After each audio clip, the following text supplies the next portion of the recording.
Буга чейин Өрүктүн мекени Баткен деп билсеңиз, мындан ары Шабдалынын да мекени Баткен деп билиңиз. Бул жолку окуянын чоо жайы дал ошол Баткен аймагынан башталат. Тагыраагы Шабдалы жыттанган Кадамжай районунун айылдарынан.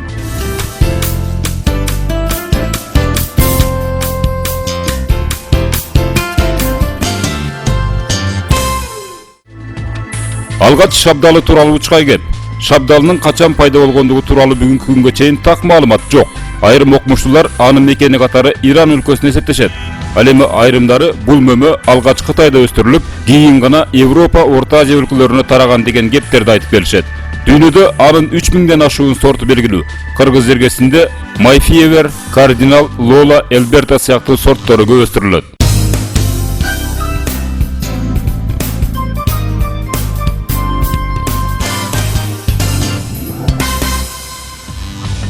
Алыска кетпей, өзүбүздүн Кыргызстандагы өстүрүлгөн шабдалы зарларга баш багалы. Түбөлүгүн ойлосоң, илим ал, 100 жылдыкты ойлосоң, бак кыл деп айтылган улуу адамдарыбыздын сөздөрүнү эсепке алышып, бак кылышка өтүштү.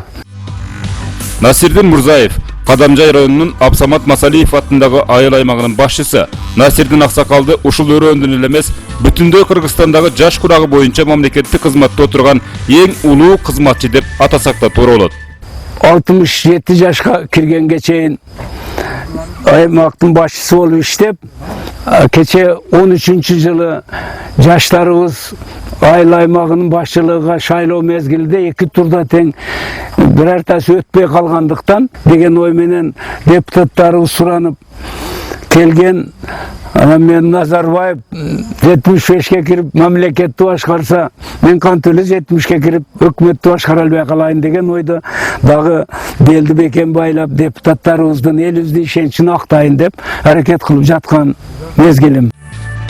Эл үчүн иштейин деген адамдын жаш өзгөчөлүгү эсепке алынбайт. Карыганда кайрага атырып иштеп баштайсың деген Насирдин аксакал ушул тапта айылдагы ар кандай жумуштардын майын чыгар аткарып жаткан чагы.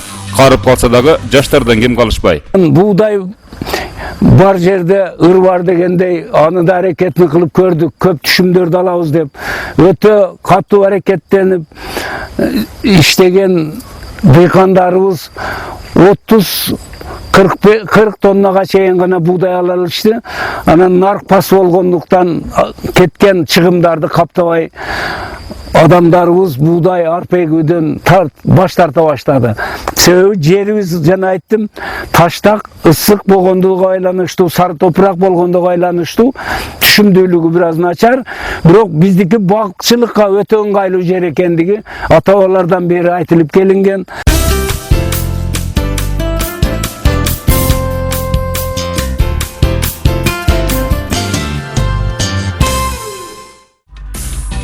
Абсамат Масалиев деп айыл өкмөтүбүз аталгандан кийин ал кишинин урматына жасаган эмгегине, баатырлыгына карап сыймыктанабыз дейт Насирдин аксакал.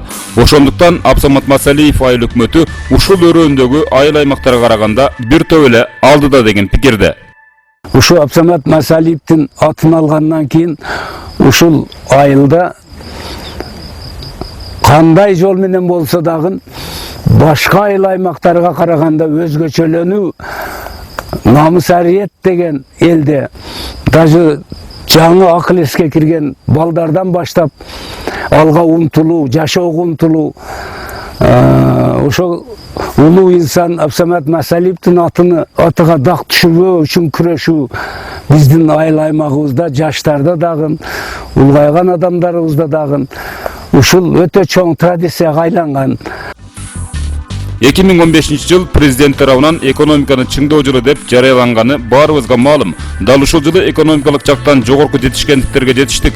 Өзгөчө Шабдалынын түшүмдүүлүгү боюнча өзгөлөрдөн өтүп кетпесек дагы артта калбадык. Райондук мамлекеттик администрация тараптан колдоолор зор дейт аталган райондун акими Акрам Адумаров. Ар бир кесип ардактуу деп коет.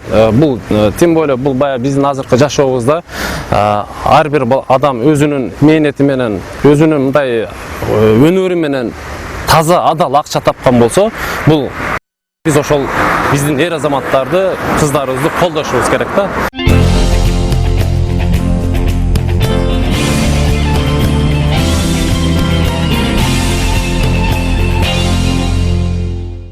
Мындай каттуурагы,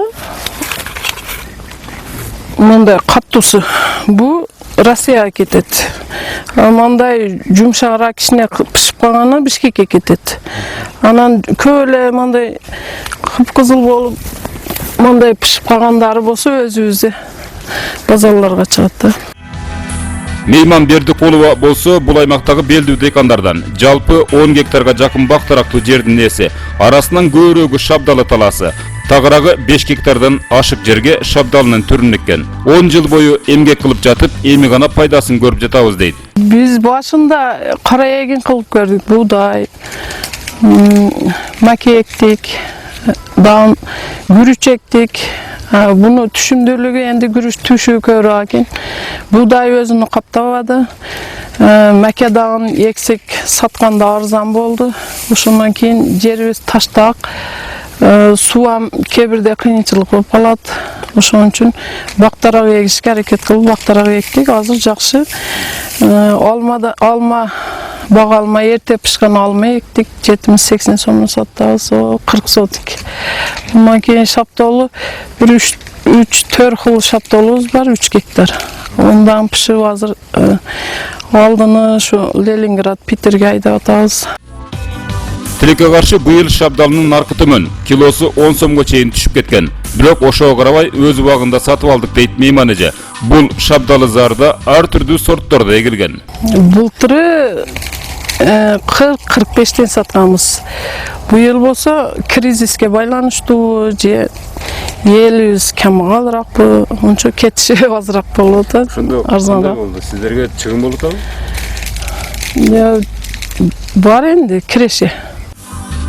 Шабдалы терүү үчүн бул бакта ушул тапта 40га жакын адамдар эмгектенишүүдө. Күнүнө 1000 сомго жакын акча табышат экен. Россия, Казакстан сыяктуу өлкөлөргө барып мигрант болгончо мынтип көлөкөдө шабдалы жегенче эле акча тапсаң болот дешет мындагы ишчилер.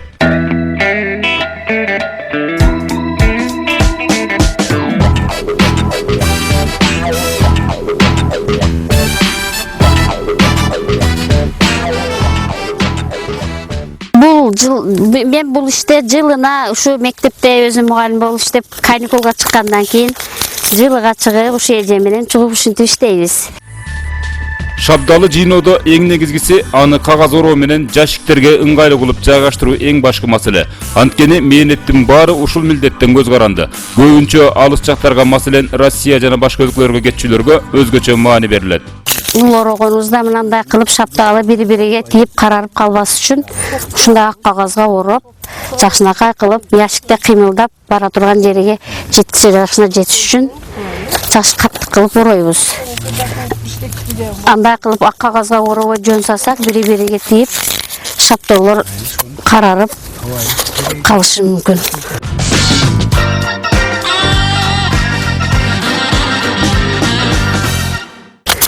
Ар бир яшыгыбызды 10 сомдон төлөйт. Акчасын төлөп эме кылып бергенде ким канча яшык жасаса, ошого карай айлыгын алып кете берет күнүнө. Шабдалы эккен дыйкандардын муктаждыгы сок чыгаруучу мини завод экен. Анткени терилбей бак түбүндө калып кеткендерине иштер ачышат. Чет жактарга экспорттолгондон кийинки шабдалар мынтип терилбей эле калып кетет экен. Ошондуктан ушул тапта айылга сок чыгаруучу мини завод куруп алуу аракеттерин көрүшүүдө. Ушундай отходторду кайра иштетүүчү цехтер болсо бизде курсак аракет кылса, анан негизинен үлүштөр бүт эле бак болуп атат.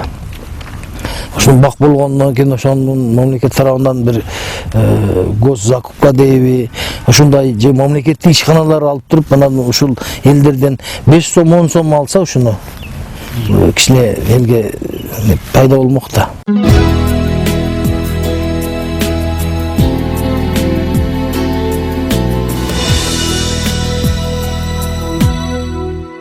Айтсаңыз, ушул шабдалы жыйноодо негизги каражаттарды эмнени эсептейсиз мисалы?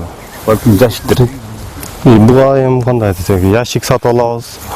Специальныйдан. Бул жашик канча сом сатып аласыздар мисалы? Ал ушу күндө 35 сомдон 40 сомго чейин болуп атат ушул ящиктер бирөөсү. Өзүңүздөр жасасаңыздар болбойбу? Жасаганга алга бизде неме жок, материал жок биринчиден. Ondan keyin terek керек эми буга да түшүгү көп негизи. Аны неме кылганга болбойт эми. Бул даярбы азыр? Бул даяр эми, бул базар. КамАЗга жүктөйбүз. Бүгүн кечинде буюрса КамАЗга жүктөйбүз. Буюрса Бишкекке барат эми. Туруш менен. Ушу турушу менен Бишкекке барат. Катуу экен. Лазмас.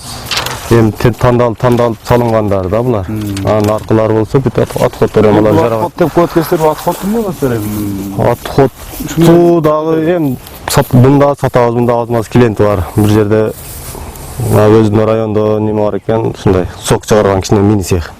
Кадамжайдабы? Кадамжайда. Ошондо бар экен, ошого тапшырабыз. Канча сомдон тапшырасыздар? 10 сомдон тапшыртабыз ушунусун, 10 сомдон. Ошол ошогон сок чыгаруучу мини заводдор бияка эле куруп алсаңыздар болобу? Мен бияка куруп алса болот, негизи эми бизде неме жок кандай. Бир курган адам болсо, бир иштеткен ушундай мини цехтерди жакшы иштеткен адам болсо, дыйкандарга жакшы. Бул шабдолдун жылы экен. Негизи жакшы болду, Кудайга шүгүр. Бул бак канча жылга жетилбейсиз? Канча жыл кылдыңыздар? Буга 10 жылдан өттү же. 10 где-то 12-13 жыл болуп калды. 13 жыл болуп калды. Ушул шабдолдун чебирде башка дыйкандар башкарткан жумушчуларды жалдап келип жатты. Сиз азыр могул иштеп аткандар кимдер? Булар бирөөсү байкем аял болот, бирөөсү инимдин келини, келинчеги болот, өзү иним, ушундай. Карындашым бар, байкем кыздары бар. Ошондо мындай жашиктерден күнүнө канчаны даярдап атасыздар? Успет колубуз жетишинче, күчүбүз жетишинче болот. Болжол менен ушу орто эсепен 200 жашыктай. 200 жашыктай салабыз кечке чейин. Ушул жашиктерге. Ушул жашиктерге 200 жаштан салабыз. Тиги ороп түйүп аткан кагаздарды туура эмес түйүп койгончулар болуп, бири-бирине кагылышып калган. Болот андай дагы болот. Жеткиче оодарылып калат. Ооба. Ар кандай немелер болот. Сиздер бул жерден жүктөп беришке гана милдеттисиздер. Калганы кантип өзүлөр билет. Ошондо жашыгы канчадан бересиздер ушуну? Бир жашыгы? Эми бирди килограммда эле эсептеп беребиз. Килограммдан тартып. Килограмм канчадан? Ал 20 сом, 25 сомдон болду. Ошо жүктөгөндө. Ошондо бул 5 чыкса керек. Тазасы 5 чыгат. 100 нары бер экен да, 150 жакын.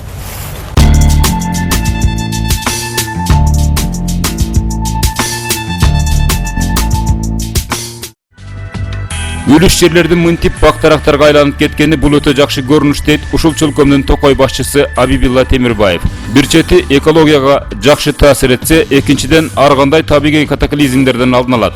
Буудай, арпа, картошкага караганда 2 эсе пайдалуу дейт. Былтыркы жылы райондун акими Акрам Камбараличтин жардамы менен Германиялык кызматташтык коомунун жардамы менен 360 гектар жерге саксагыл дарактарын өстүрдүк. Бул негизги максат жанагы бош жаткан жерлерди Токой каптаган аянтка айландыруу. Бул биринчиден, экинчиден жана эккенибиздин дагы бир максаты бош жаткан жерди кылып, жана жайыт маселесин камсыздоо, эрозияга каршы күрөш алып баруу болуп эсептелет. Быйылгы жылы дагы 100 гектар жерге эгилди, сөксөл боюнчачы. Шабдалынын экспорттолгондон калганы базарларга саттыкка коюлат.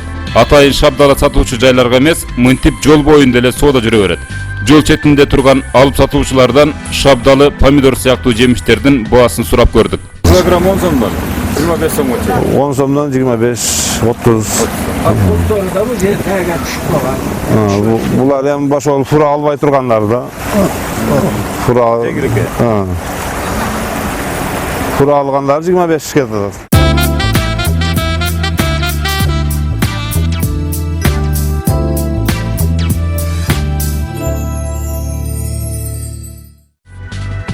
Ошентип шабдалы бакка болгон сапарыбыз да карыды. Жаш баладан баштап кемпир чалга чейин жагымдуу болгон шабдалынын мекени Кадамжайда быйыл түшүм мол.